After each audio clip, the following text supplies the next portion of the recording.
ألم يأن للذين آمنوا أن تخشع قلوبهم لذكر الله وما نزل من الحق ولا يكونوا كالذين أوتوا الكتاب من قبل فطال عليهم الأمد فقست قلوبهم وكثير منهم فاسقون।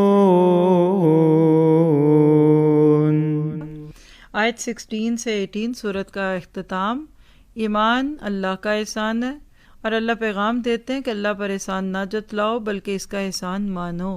कुल अतुअल्लिमून अल्लाह बिदीनिकुम, कह दीजिए कि क्या तुम अल्लाह को अपनी दीनदारी से आगाह कर रहे हो। अल्लाह हर चीज़ से जो आसमानों और ज़मीन में है बखूबी आगाह है और अल्लाह ताला हर चीज़ का जानने वाला है। अपने मुसलमान होने का आप पर एहसान जतलाइए, यानी आपके ऊपर अल्लाह का एहसान है कि उसने आपको मुसलमान बना दिया। किसी को बादशाह की खिदमत का मौका मिल जाए तो ये उस पे बादशाह का एहसान होता है, ना कि उसका एहसान है कि मैं बादशाह की खिदमत कर रहा हूँ।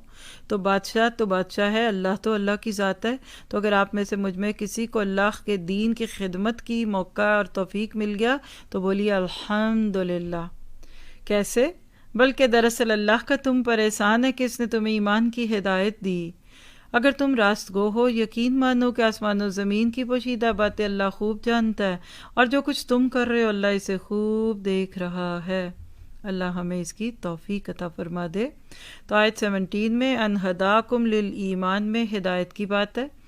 अल्लाह का एहसान के वो बंदों को ईमान की तरफ हिदायत देता है। दीन का काम करने वाले दरअसल अपनी आकिबत संवारते हैं। दीन की खिदमत करने वालों पर अल्लाह का एहसान होता है।